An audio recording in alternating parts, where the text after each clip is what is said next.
از میان کوچه ها چون بگذری خانم زیبای اطلس پیرهن، یادم آید سرفرازی های تو، یادم آید سرگرانی های من. عاشقت بودم که در دل تا هنوز نغمه های دارم و شعر و سخن. رفتم از تو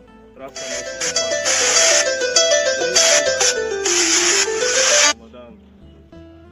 بعد دانستم در این شهری غریب یک تو دانی قدر پروازی بلند، یک تو دانی قدر سوزش های دل، یک تو دانی قدر احساسی بلند.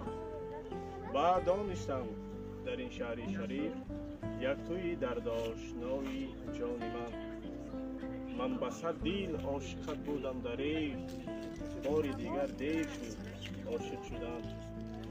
بعد دانستم که آبی رفته رفت خانم زیبای اطلس پیرهن، می روم در حسرت رویت ز دهر چون غریبی در غم خاکی وطن.